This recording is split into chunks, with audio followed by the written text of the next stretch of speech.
the call went against them. It is 4-3 in favor of PLDT. Regalo! Soriano! 6.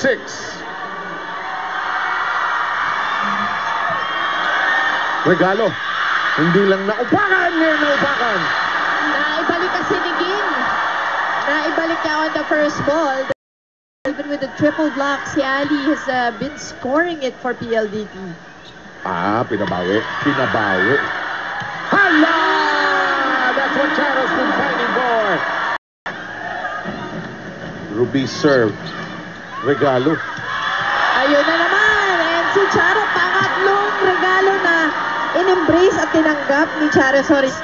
Pangatlo na yan. Over-received. Alam na ni Tina sa alak.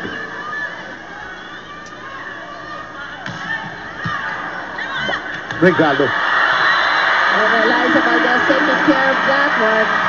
And there at the technical time, I think PLDT hoping to force the rubber match. And I think the schedule is Sunday. Oh, and Eliza Valdez. Can you promise your fans na makukuha nyo ang Game 3 dito sa finals? Wait. Magta-training po muna kami.